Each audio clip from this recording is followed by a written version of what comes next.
I won't forget that morning, not if I live to be 100. I counted the men as they marched out of the yard. They'd hardly slept for weeks. We of the CID had slept even less, but the nightmare that kept us awake was all the same nightmare. That's why we weren't surprised when the commissioner asked us up to the conference room for a bit of a talk. He'd talked to us plenty, we knew that. It didn't help any to know what was ahead of us.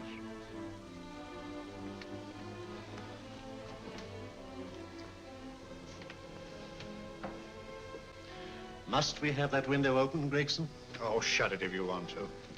Chief will be in enough of a temper without having a ruddy blast down the back of his neck.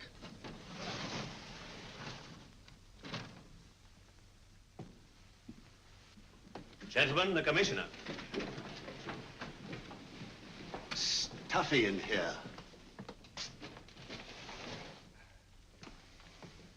Be seated, won't you?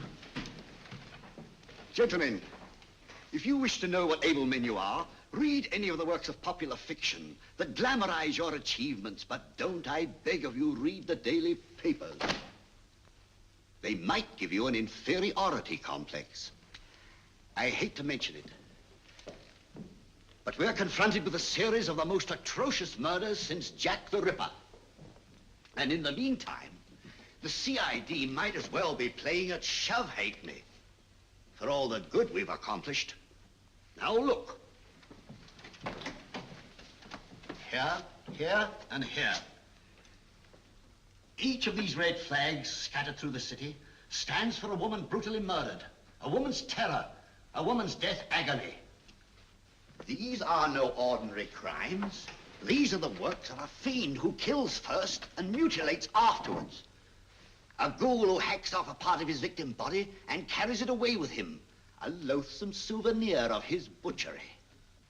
3 women murdered so far, and you haven't turned in one clue. You haven't given me one lead. Here you sit and wait for news of a 4th victim, with your arms folded.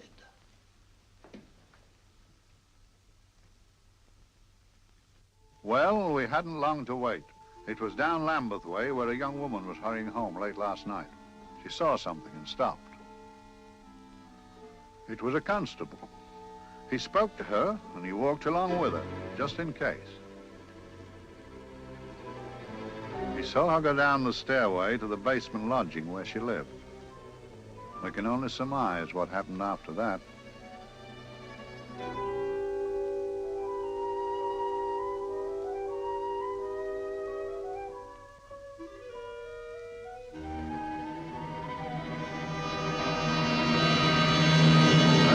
My pride in my pocket and went to see the man who'd so often helped out Inspector Lestrade and myself in the past, Mr. Sherlock Holmes.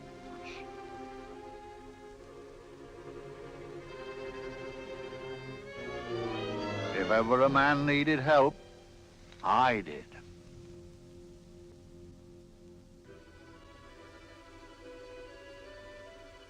This makes 4, Inspector. 4 defenseless women here in the heart of London. And everyone with the right forefinger hacked off. Not hacked, Inspector Gregson. Cleanly, expertly severed. The work of a skilled surgeon. That's our only clue. Much about the age of my sister's girl. Is there no way of stopping this, Mr. Holmes? Yes. There's a way, somehow. The fiend that did this. I promise. I promise. We've nothing to go on. That's the rotten part of it. We can't get far without knowing the motive. Well, at least we know what the motives were not. It wasn't robbery, nor passion, thanks be, nor yet vengeance. Because they all came of totally unrelated families. Steady, Inspector, steady. Sorry, Mr. Holmes. I don't turn a hair when it's a bloke that can look after himself. A little slip of a thing like that. Yes, it's horrible. Come on, let's get a drink.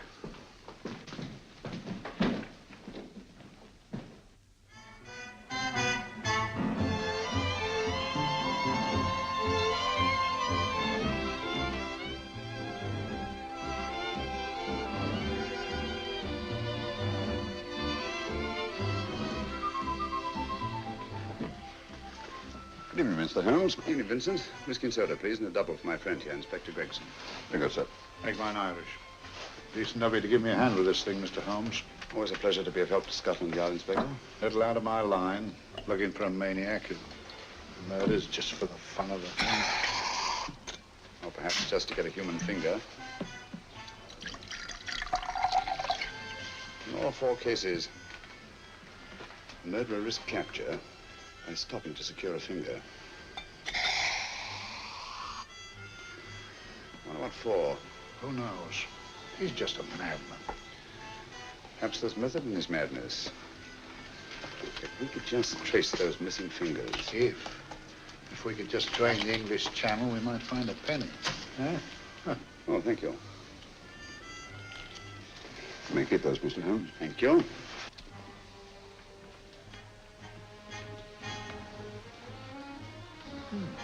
Sir George Fenwick, isn't it? Yes. Is that his daughter with him? Don't be so naive, Inspector. You know everyone, don't you, darling?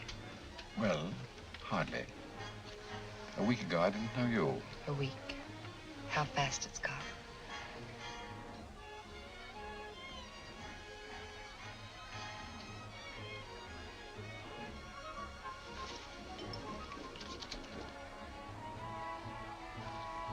I collect these things. How very quaint of you. Shall we go? Yes.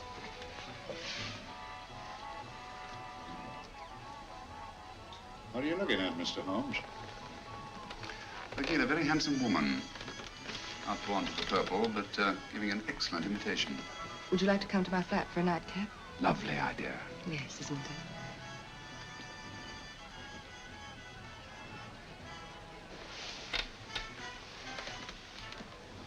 Wonder where she's taking Sir George Fenwick. Don't be so naive, Mr. Holmes.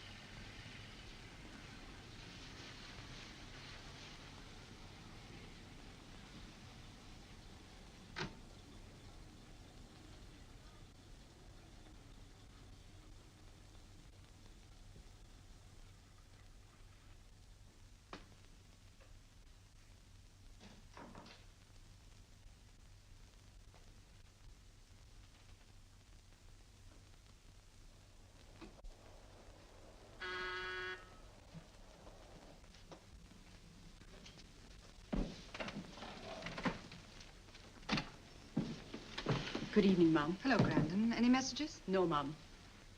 Thank you. Drinks, Grandon. One of your nice surprises. Yes, Mum. I say, you don't mean that... Grandon's a marvel, aren't you, Grandon? Yes, Mum. You wouldn't believe the things she can do. Ah, charming place. Delightful. Really? Do you think so? I'm so glad. Do sit down. Do you mind? Do I mind? What a question. I don't mind anything, really. Except not being with you. Now, you really don't want me to believe that, do you? Not too seriously. Good. We're both quite grown up, aren't we? Quite.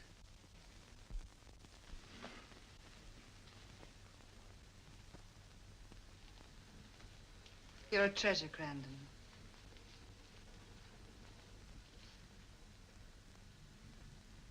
And lower the lights a little as you leave.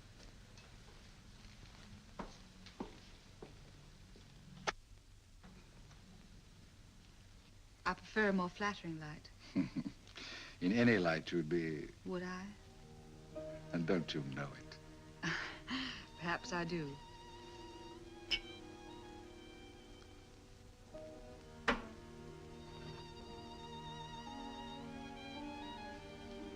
Oh, that priceless woman.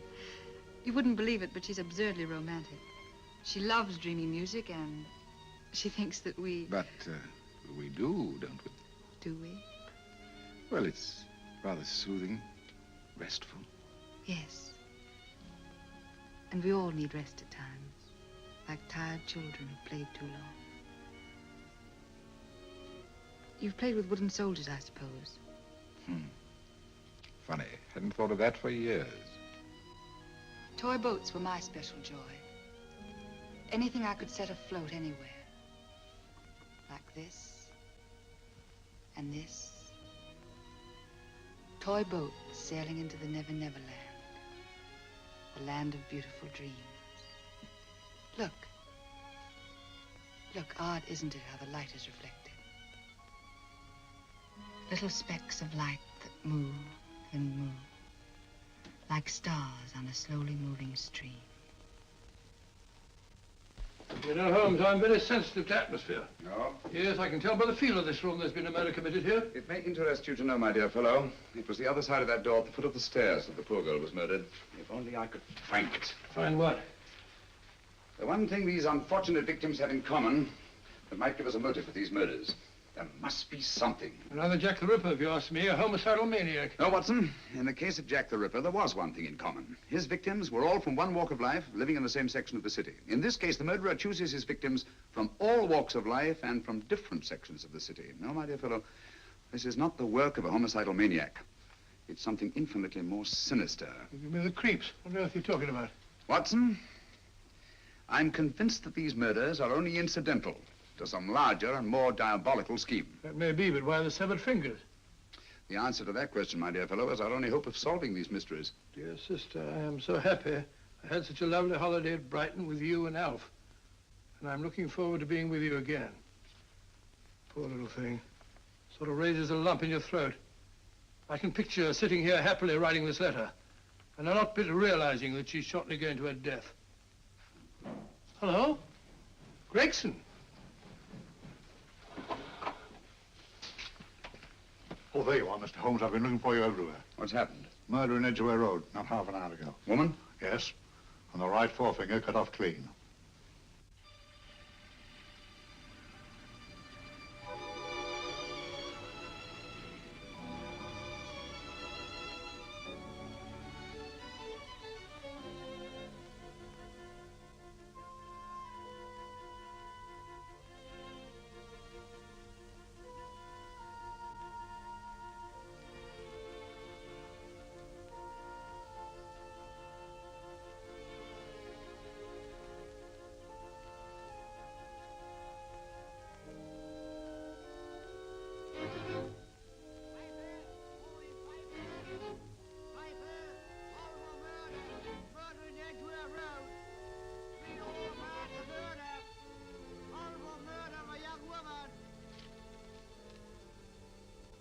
Papers!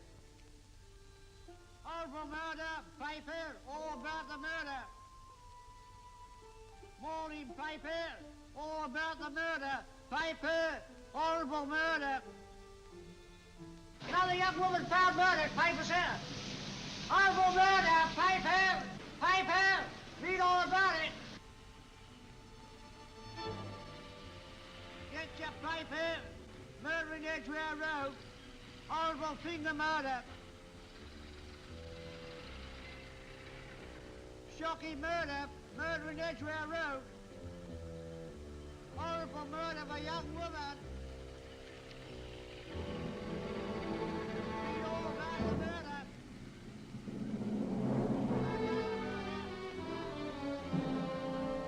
Only fancy, Mum. There's been another of those horrible murders. Dear, dear, how shocking.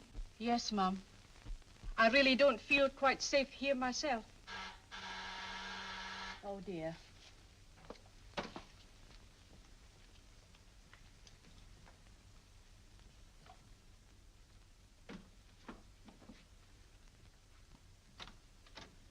Why, Sir George! I must see Miss Marlowe at once. I don't know if she... I must see her. Where is she? Lydia. Why, Sir George, what is it? What happened? I don't know. You'll have to help me. You've got to help me. But I don't understand. Listen, I woke up a few minutes ago in a cheap boarding house off Edgware Road. I don't know how I came there. I don't know when. The last thing I remember is being here with you. Calm yourself, Sir George. When did I leave here? Well, it was about, It was 10:45, Mum. Precisely. You seemed, forgive me, just a little distressed. Detached, not interested. I thought I'd said something to offend you. I don't remember.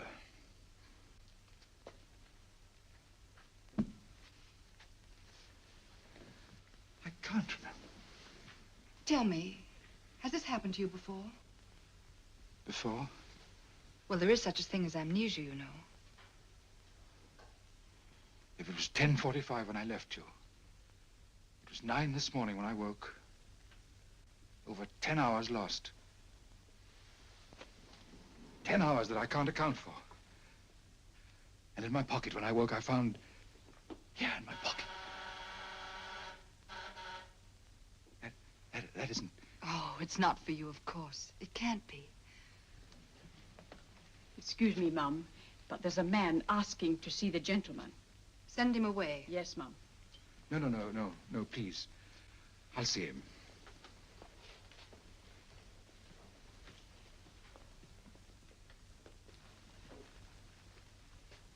Well? Delightful room.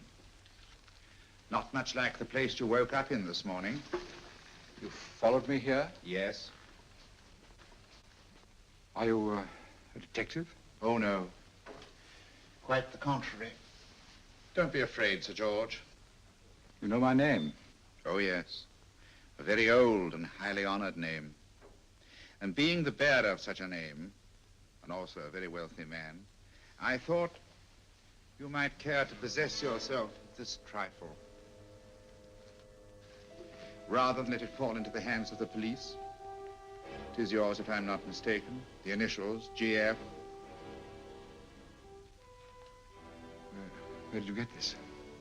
It came out of your pocket. I saw it fall, but you never noticed.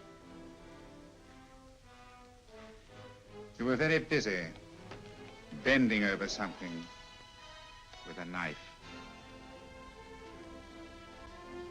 Then you put something in your pocket.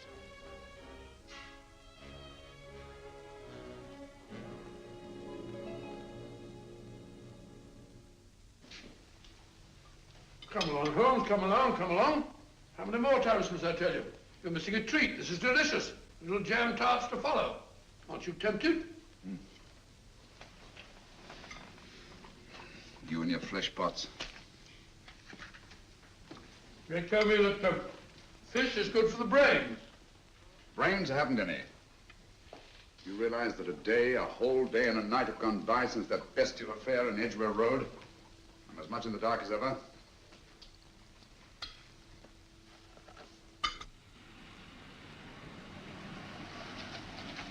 Hello, here comes a client, unless I'm very much mistaken.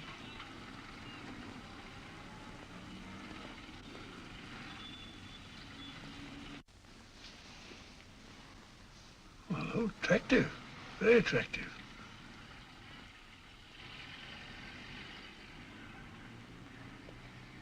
Obviously, she left home under the stress of some very great emotion. How do you know that? She isn't wearing any gloves. A startling omission in a young lady of fashion. Well, she didn't put her coat on. Open car, too.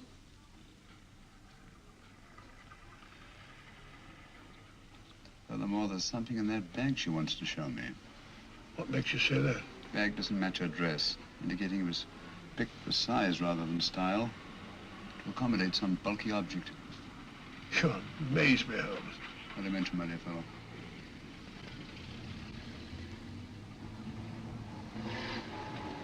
Well, that's interesting. What is?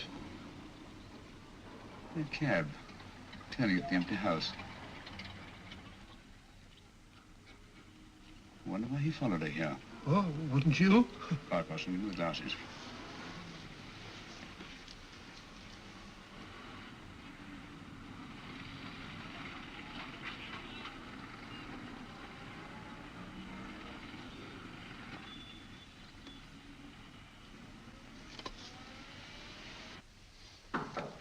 Well, we shall soon know.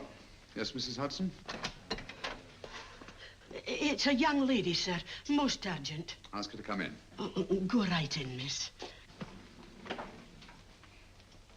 Mr. Holmes? Yes, this is my friend, Dr. Watson. How do you do? How do you do? Mr. Holmes, you must excuse me, please. Yes, well, won't you sit down? Come along. May I? It's quite all right. Thank you.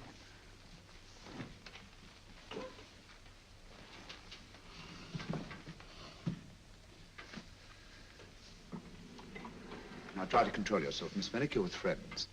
You know my name? No magic, I assure you. I've often seen your picture. You're the daughter of Sir George Fenwick, aren't you? Yes. It's about my father that I... What about your father, Miss Fenwick? Oh, I don't know what to do. He's always been the nicest, dearest person. Only since Mother died. Yes, but we know. So I didn't think anything of it when he was away all night before last. But he didn't come home until yesterday at tea time. Didn't come in for dinner at all.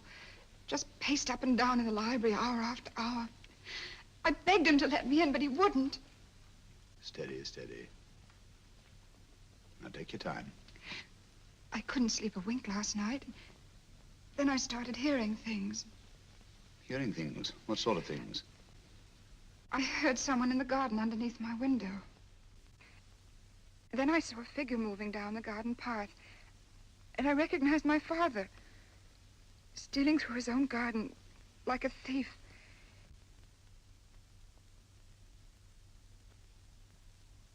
He had a spade in his hand.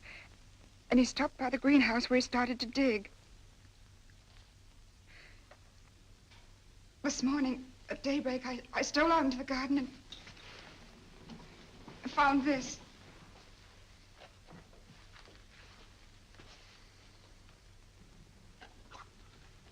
A finger. A human finger. Bring up Scotland Yard, will you, Watson? Ask them to get hold of Inspector Gregson and tell him to meet us at once at George Fenwick's house, Kingston. Operator, get the Scotland Yard quick. Where's my father, Norris? He's still in the library, miss. Thank you. We'll see him right away. Will you come with me, please? Thank you. I got your message, Mr. Holmes. Yes, indeed. Dad, may I come in? Dad. It's funny. He doesn't answer. Do you mind? Please do. Thank you. Watson, quick. Oh, Come along, no, my dear. no, no. Take charge, Miss Fenwick, please. Sorry, sir. No, miss, please. Please come along with me.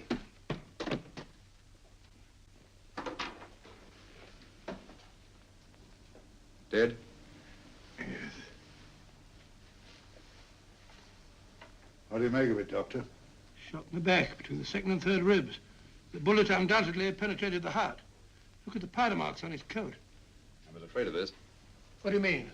Don't you remember the man in the cab who followed Miss Fenwick to Baker Street? Well, you don't think he had anything to do with it, do I you? think it's reasonable to assume that he tipped off someone that I'd been sent for. Sir George has obviously been murdered to keep him from telling me what he knew. What was the weapon used? Small caliber revolver, point blank range by the look of the wound. The murderer came in through those French windows. The mud from the garden he brought in his boots. Sir George must have surprised the intruder. Passed the room to him here. What follows we can't tell.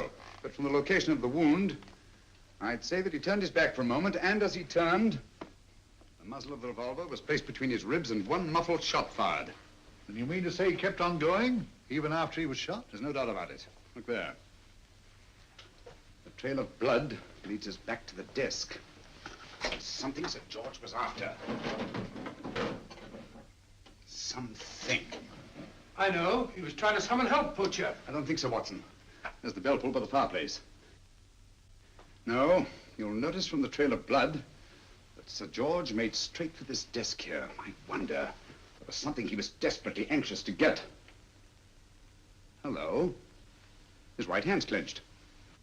That's perfectly natural. Death agony. But the left hand lies open. Why only one hand clenched in the death agony? The right hand, the hand nearest the desk. Please note that.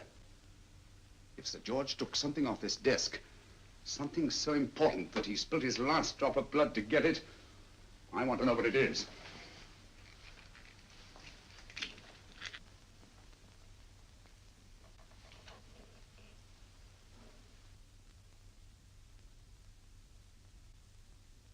It's nothing but an ordinary match folder. Where does that lead us? I imagine it's something very important, Gregson. This match folder's from Pembroke House. Why shouldn't it be? He was there, you know. We saw him yesterday. Yes, but the effort he made after he was shot to get hold of this match folder.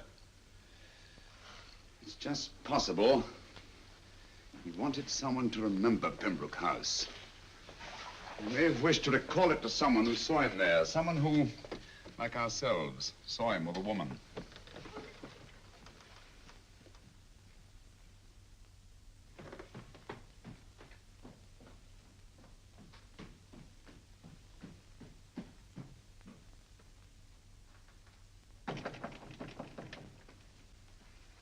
Come in.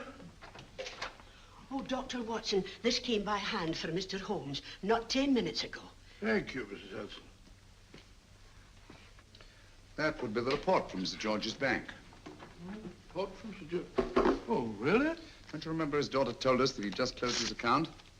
Had it looked into at once.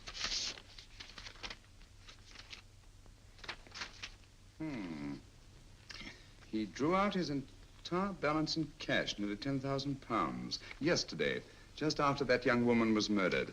What does that suggest to you, Watson? But he paid it out to someone. Precisely. I smell the faint, sweet odor of blackmail. You don't think he paid it out to someone who saw him murder the McLean woman? Sir George never murdered anyone. But he did have that woman's finger, and he empty did have and pay out a lot of cash. That's the terrifying part about blackmail, Watson. The victim is afraid to fight the accusation, no matter how false. Once the accusation is made, his name is smeared, and sometimes his life is ruined. Well, Sir George didn't commit these murders. What fiend did? I rather think they're not the work of any one man. Oh, come, Holmes. You don't expect me to believe there's a whole organization going about killing people and chopping off their fingers. No, it's possible, quite possible. Well, whoever's behind all this thing must be out of his mind. On the contrary, my dear fellow, if my assumptions are correct, this little scheme has behind it the most brilliant and ruthless intellect the world has ever known. You don't mean Professor Moriarty? I do. Oh, steady, Holmes. You've got him on the brain. This is the third time in as many months you've suspected him of unsolved crimes. He's dead, you know. Is he? Is he? You know he is. He was hanged in Montevideo, well, over a year ago. I know that someone was hanged in Montevideo under that name. But I'll stake my reputation that Moriarty is alive and here, now in London. Hello? Yes, Dr. Watson, wait a minute. Me? Yes? This is Dr. Watson speaking. No, I'm afraid I've retired. I don't practice anymore. What? Oh, that's a different thing. An emergency case. Well, just a minute. Yes? Yes, well, see, she's not moved. Remember that? Don't touch her till I get there. Fractured case in McCardle's Mews. Heavy woman. 14 stone. Look at dust. 14 stone. Just the sort of person who would hoist herself up on a stool to feed the canary. There ought to be a law against fat people keeping little dicky birds. Well, so long, old man. I shan't be very long. Haven't used that bag since I brought little Amelia, what's her name in the world? She grew up to be a very unattractive child. Well, who wouldn't with a name like Amelia? Oh, Amelia. Amelia.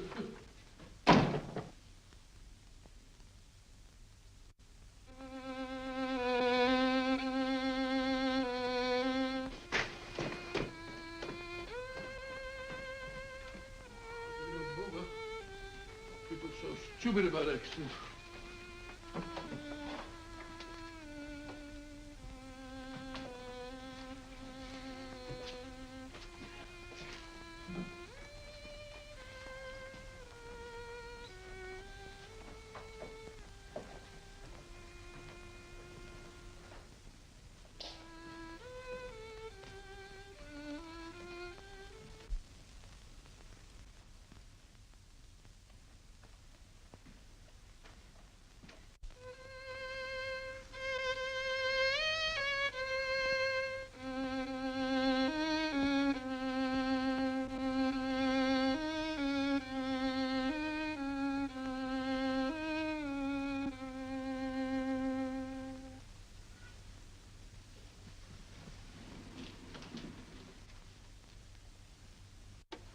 Oh, Professor Moriarty.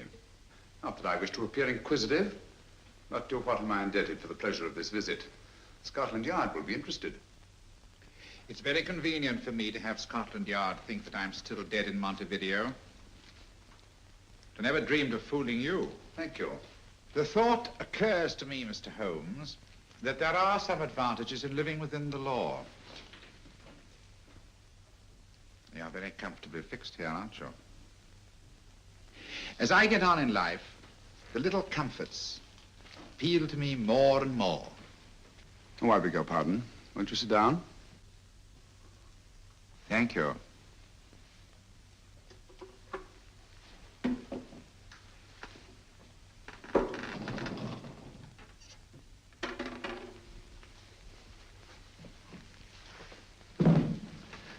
And now, Professor Moriarty, what can I do for you? Everything that I have to say to you has already crossed your mind.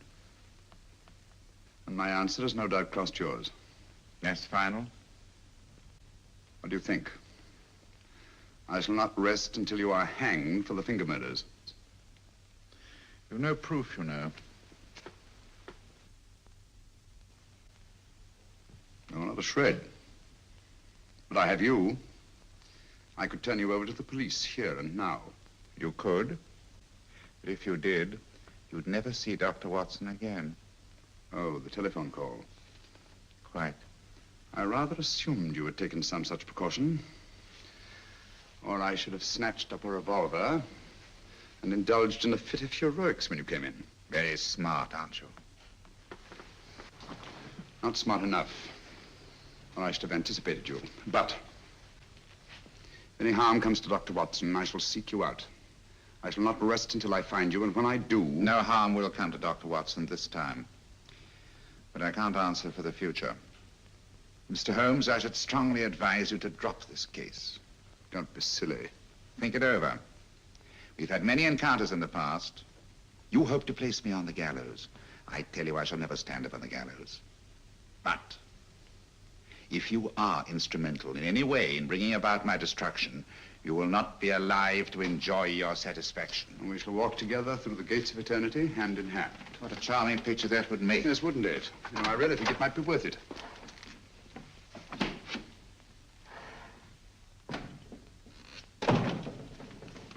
Shoelaces, Governor? Tuppence a pair. And strong enough to hang yourself. How many more times must I tell you I don't want your filthy shoelaces or your company? Shoelaces, Governor? Blasted impertinence. Run along, my good man, or I'll give you in charge. Shoelaces, Governor? Shoelaces, Governor? Help a poor bloke. What's only got one arm? Any luck with Mr. Holmes? You can read his obituary in tomorrow's papers.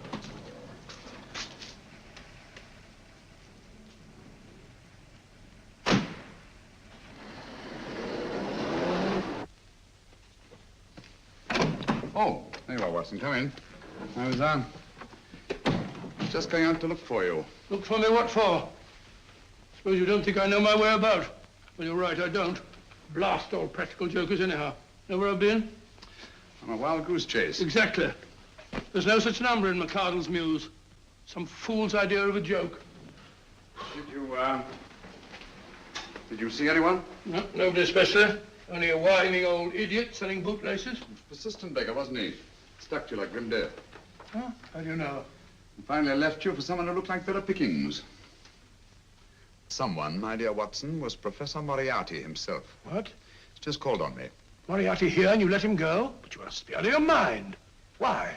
Well, he bluffed me into believing that he was holding a friend of mine as hostage. Friend of yours who? Oh, nobody very important, just a fat, lazy fellow. Medical man, I believe. Medical man? Do I know him? Yes, I think you do. Fellow by the name of Watson. Watson, never heard. Who, me? I'm afraid so, old fellow. Your street hawker's job was to do away with you in a certain contingency. And you let Moriarty go? Because of me? I had no choice. I can't afford to lose you, old fellow. Well, it's very decent of the old chap, I must say, but... well, I wish you'd nabbed him. We shall, never fear. I know the motive for the finger murders. All I have to find out now is the method used with the blackmail victims. Method? Yes. How does Moriarty get them to the scene of the crime? How does he plant those severed fingers on them? And how does he scare them into believing that they may have committed those atrocious murders themselves? Curious.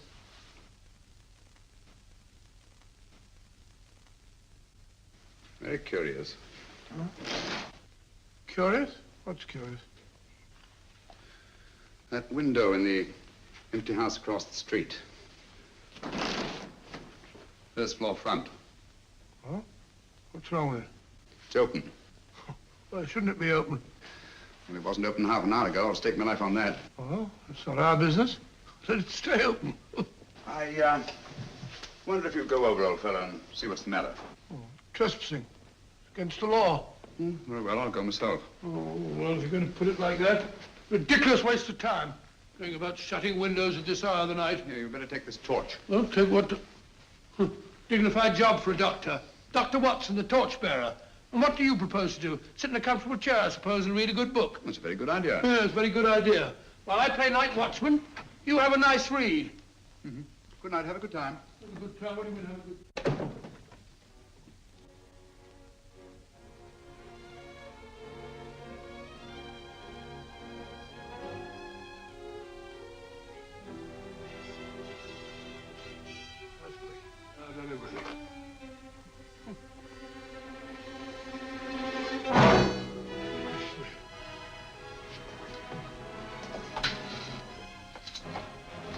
For? Oh, umbrella stand. Pretty little thing to keep about the house. Must have been a pet.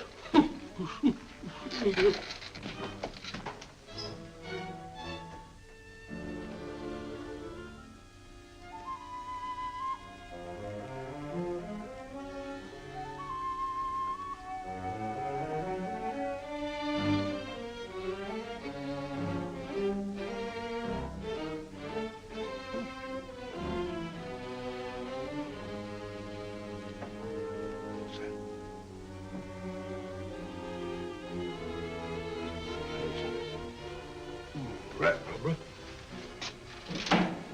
This must be the door.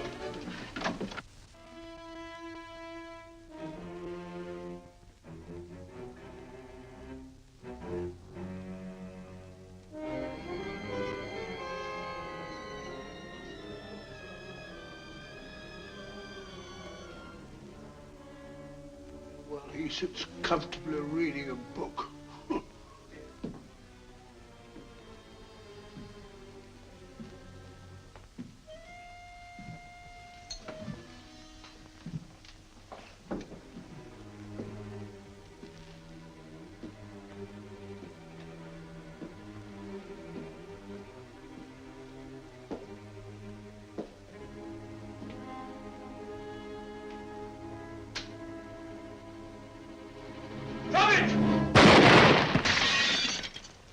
He killed Holmes! He killed Sherlock! Watson. You? But I saw him shoot you a second ago. Not me, my dear fellow. Merely the bust of Julius Caesar. Incidentally, you may have noticed that all through the ages, prominent men have prominent noses. Oh, I'm afraid we're in for terrible trouble again with Mrs. Hudson. Windows smashed, plaster all over the floor. Get up, you.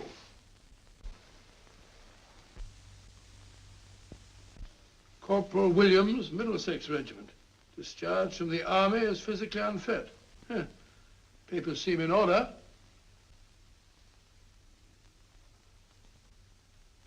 Now, Corporal Williams, you've seen service in the Far East, haven't you? The East? I thought so. Look at his complexion, Watson. Yellow as saffron. He's been taking antibrine. Cure for malaria. Sniper, aren't you? Sniper. Why did you try to kill me? I had to kill him. I had to. Oh, snap out of it. Stop it, Watson. He's shamming. No, he isn't. Who told you to kill me? She told me. She told you? She told me I couldn't miss. Well, luckily you did miss, you murderer. He isn't a murderer, Watson. Listen, Corporal Williams. She told you you had to do it, didn't she?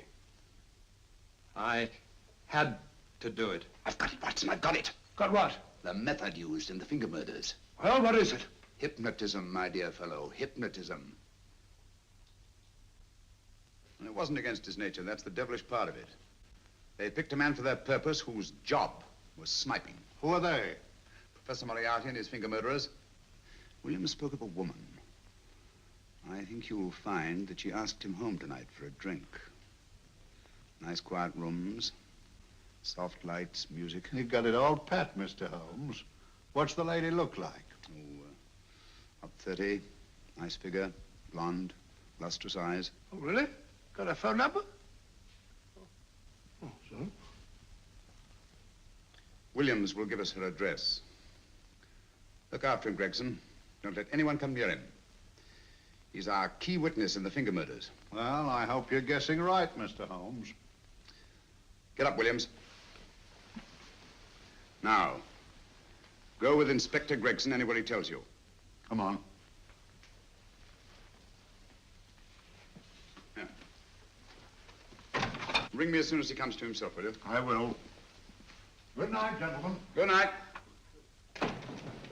Well, if you believe that fellow Williams was hypnotized, I suppose you think Sir George Fenwick was hypnotized too. Yes, I'm quite sure of it. Have a cup of tea? Thanks, old boy. Nothing to eat. But why didn't these people make Sir George do the murder himself? Because they didn't want to get him hanged. They wanted to blackmail him. Well, who do you think the actual murderer is? One of Moriarty's gang. A diabolically simple technique. Kill a woman. Yes. But why cut off the fingers? My dear fellow, don't you understand? The severed finger is what links the blackmail victim to the murder. He wakes, finds the grisly thing in his pocket. He doesn't know how it got there. He's no idea that he's been hypnotized. For all he knows, he may have committed the atrocious crime during some dreadful lapse of sanity. In that state, when he's utterly demoralized, the blackmailers take over. Is that it? Undoubtedly. You see, they swear that they saw him commit the murder. And being human, the victim will pay anything rather than stand trial on a charge that will make his very name loathsome. Oh, it all fits in if you believe in hypnotism. The only possible explanation. You think the hypnotist is that woman with the blonde hair, the lustrous eyes, the woman you invented? I didn't invent her. I saw her. What on earth are you talking about? That woman, my dear Watson, was with Sir George when he left Pembroke House. I saw her there. I shall see her again, and Williams will lead me to her. That's why it's so important to keep him safe. He will identify her.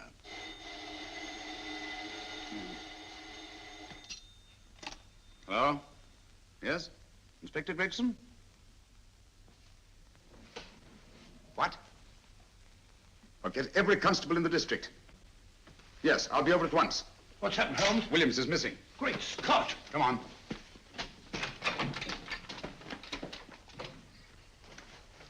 Lorry crashed into Gregson's car. During the confusion, Williams disappeared. Escaped, eh? No, kidnapped. To keep him from talking when he came to. You don't think that Moriarty... With Moriarty, anything is possible.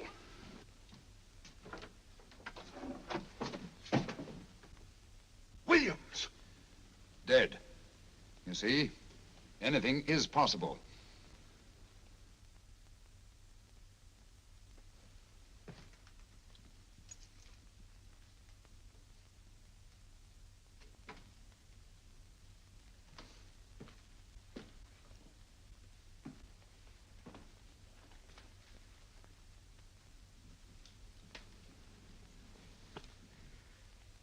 Oh, good morning, Professor Moriarty. You startled me. I'm dressing another dolly, a dear little nurse. Is there anything wrong with your finger? Just a splinter. Nasty things, splinters. Most trying. One can't be too careful, but I'll get it out for you. I have the very instrument to help you.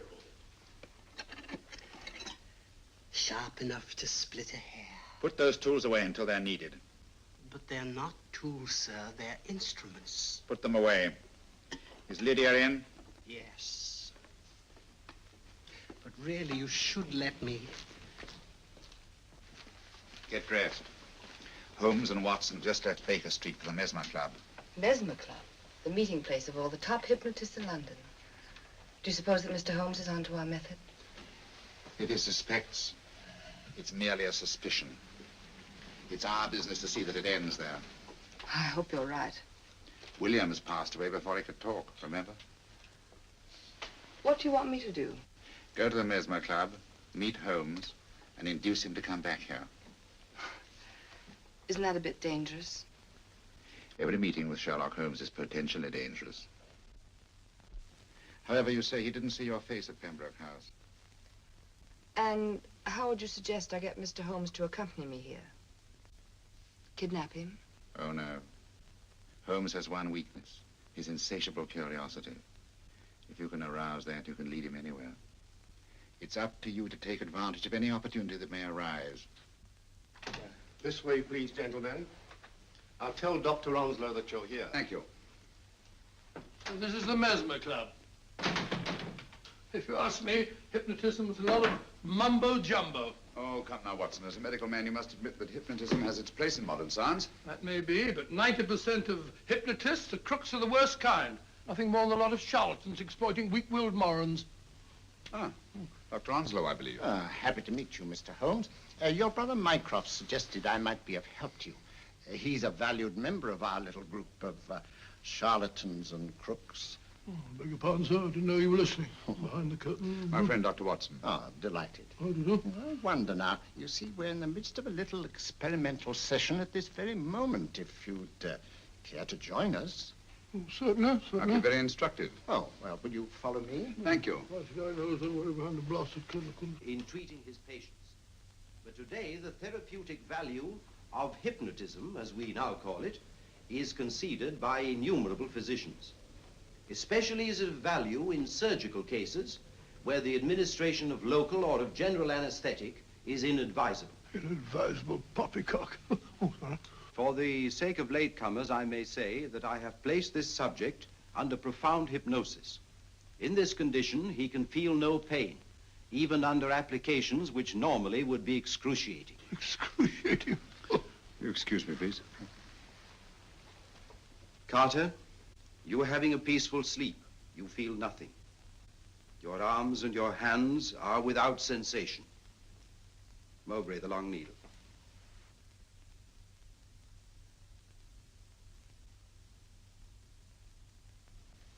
Carter, give me your right hand.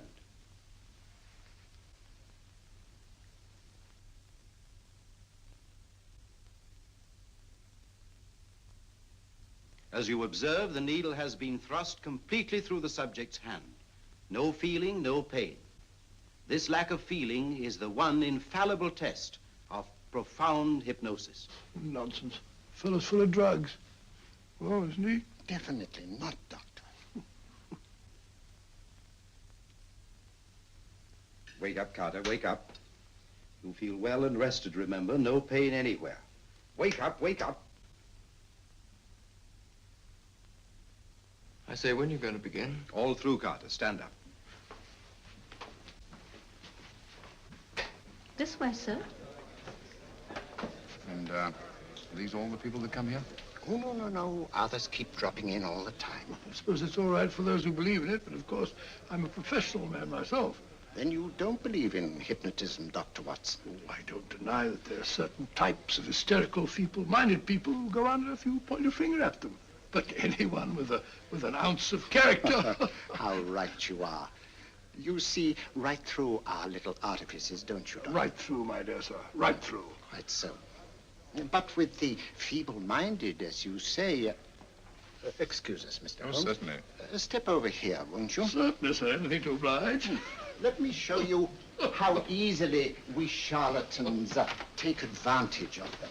Now, sit down, Doctor. Now, we set a thing like this in motion. It's wonderful, the attraction on the feeble-minded, of course. The continuous motion, if they just let themselves follow it. Of course, you could stare at it till doomsday, Dr. Watson, with no effect at all. Still, it might make you a little drowsy, like the white ribbon of road at night when you're driving. The rhythm is smooth, unbroken, and the road goes on and on, round and round, always the same, winding and winding. And you're drowsy, you're tired. Let the road come into you, as it were. The long road, the smooth road, the road to sleep. Sleep.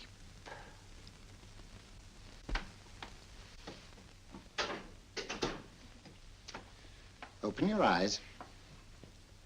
Stand up. Turn around. And now, Dr. Watson, you're on a holiday in Scotland. The country is amazingly beautiful. We're coming to a stream. It isn't deep. Better take your shoes and socks off.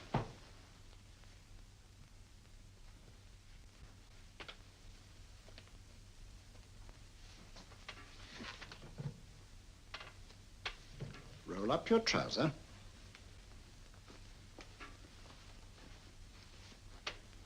That will do. The other leg is waterproof. Turn around.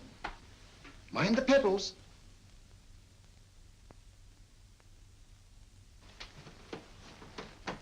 Sit down.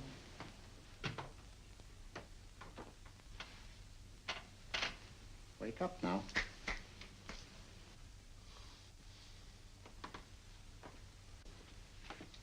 There, I see. What did I tell you? It didn't work with me. Why, nobody with an ounce of character.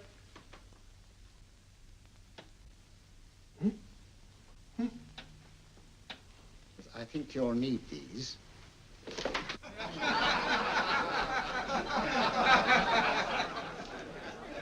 Nothing to laugh at. Watson, she's here. Oh, the woman you're looking for? Yes, I'm going to meet her. Perhaps I can induce her to take me to Moriarty. Do you think it's wise, Holmes? May not be wise, but it's essential. After all, I've held me on with Moriarty in the past. But isn't it dangerous? She might be a hypnotist. If my will isn't stronger than hers, I deserve to be hypnotized. I feel I must protest, Dr. Onslow. I was told this was a gathering of serious students of a great science, and I find myself in a company of buffoons. Oh, my dear madam. Elliott's and Esdale, Braid. Were those men martyrs for the truth, that you may laugh over your childish, cruel tricks? I must say I'm in complete agreement with you, madam. This was most unnecessary performance, Dr. Onslow. Beg your pardon, sir. My name is Holmes, Sherlock Holmes. At your service, madam. Thank you, Mr. Holmes. I'm afraid I've created a rather embarrassing situation. But you see, I'm interested in the serious study of hypnotism. So am I, too. Perhaps we have something in common, Mr. Holmes. Perhaps we have. Do you join me for a cocktail at Pembroke House? I should be delighted. Good.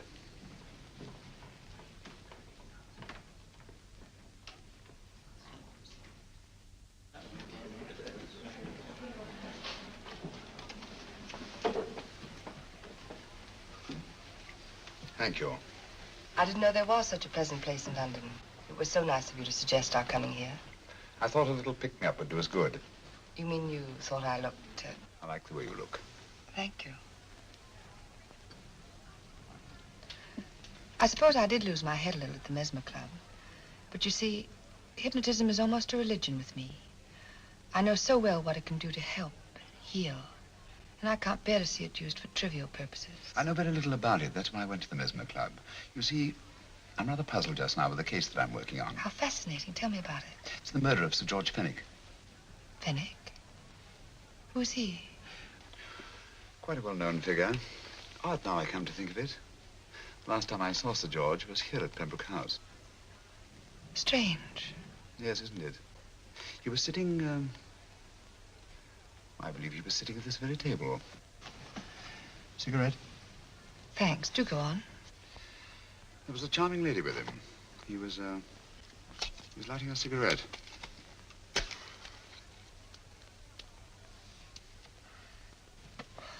Charming. Did you see her face? No worse luck. Merely her back. How unenterprising of you. Yes, wasn't it? Afraid I'm getting a little older. I shouldn't say so. That's nice of you. Still, the first time in my life, I've got hold of a case that's beyond me. I'm actually losing sleep over it. You know, Mr. Holmes, I believe I could help you. Really? I should be very grateful. You're amused. No, merely skeptical. How would you go about it? I've used hypnotism more than once in healing. Not for profit. I'm not a professional. But I do think I could help you. If you'd care to... I can't think of a pleasanter experience.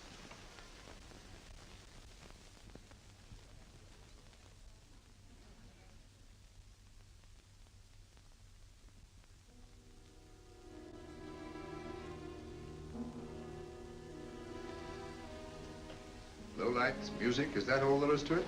You must relax, Mr. Holmes. I'm afraid you're a rather difficult subject. So I thought perhaps a little help. Materia medica might be advisable. Drugs?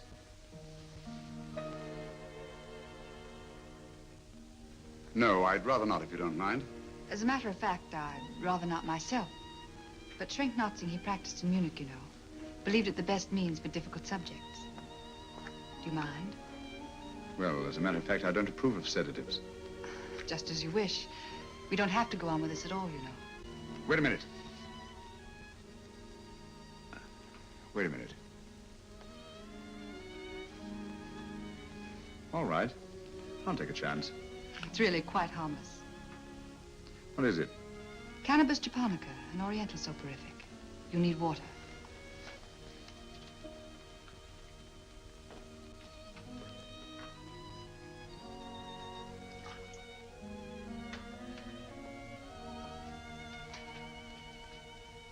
Thank you.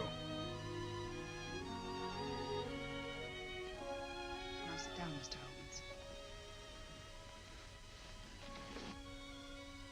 Holmes. You'll feel yourself growing drowsy. Don't fight it. Give in to it. Because you do want to sleep, you know. Just fix your eyes on this one white flower floating on the water. Empty your mind of every other thought. Follow the motion of the water. So smooth, not a ripple. Waters of forgetfulness. Steady, deep, strong. Strange, isn't it? How the light is reflected. Little specks of light that move and move.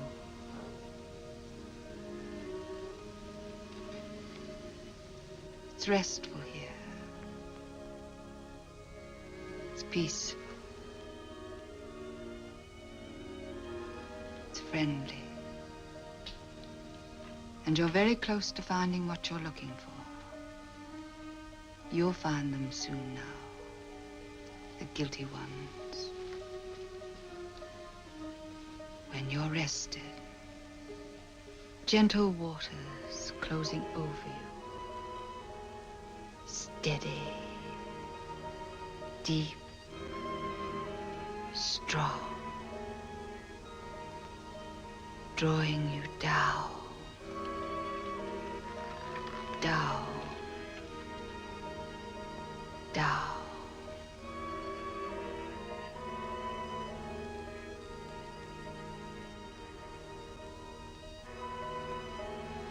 Sleep.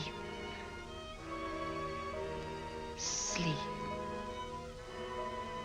Sleep.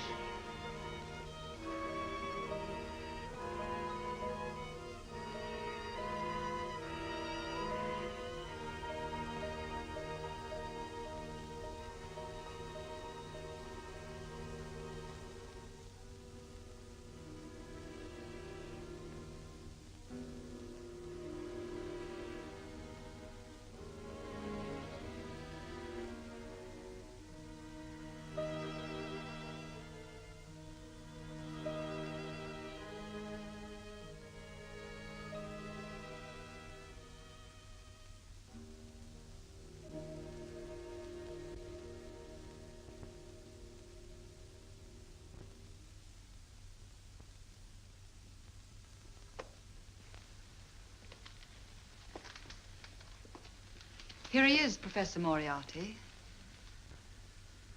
Stand up, Mr. Holmes.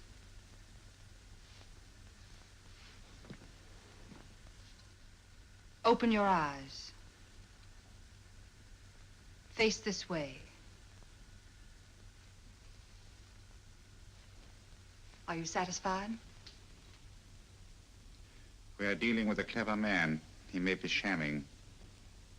There's just one infallible test for profound hypnosis. You ready, Dr. Simnel?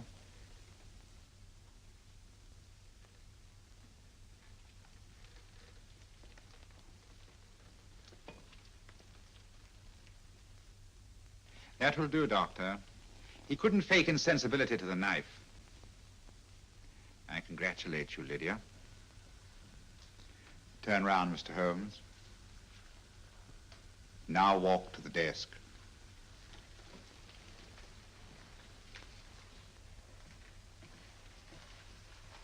Sit down. Take that pen and write what I tell you to write. I have at last found a case which I cannot solve.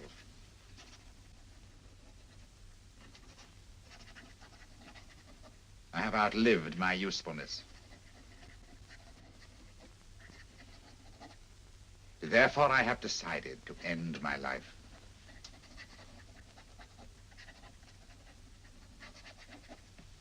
Sign your name. Now blot it.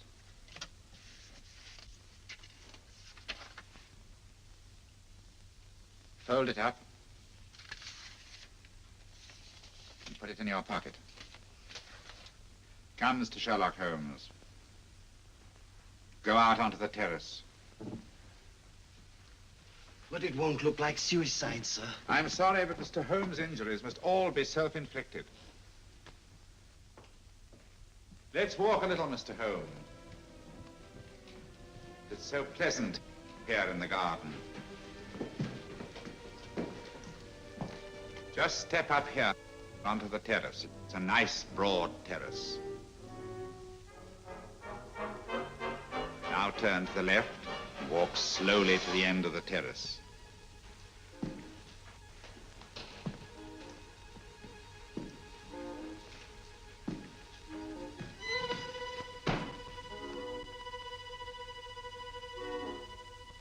Don't stop. You must walk to the end, you know.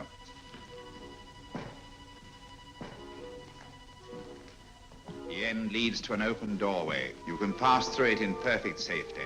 In the room beyond the doorway, you'll find what you've been looking for. Must you drag this on? This is the moment I've been anticipating for a long time, my dear. Go on, Mr. Holmes.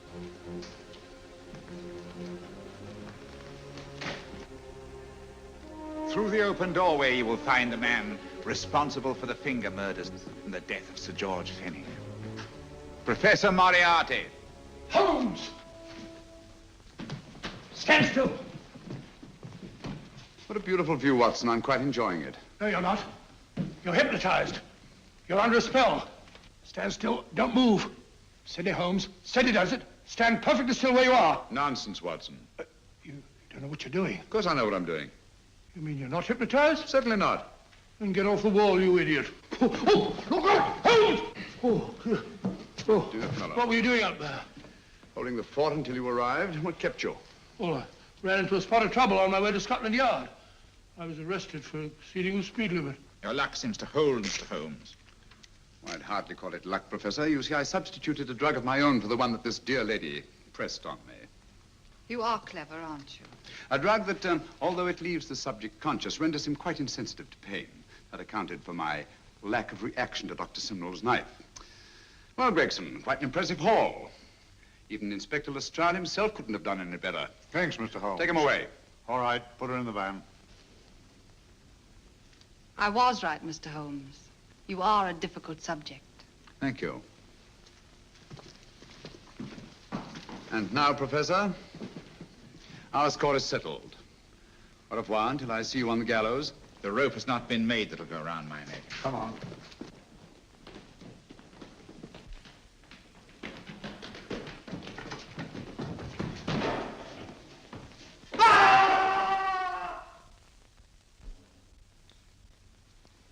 take care of things, Mr. Holmes. Thank you, Inspector. Come on. An evil man, Holmes, but what a horrible death. Better than he deserved. What are you thinking of? I'm thinking of all the women who can come and go in safety in the streets of London tonight. The stars keep watch in the heavens. And in our own little way, we too, old friend, are privileged to watch over our city.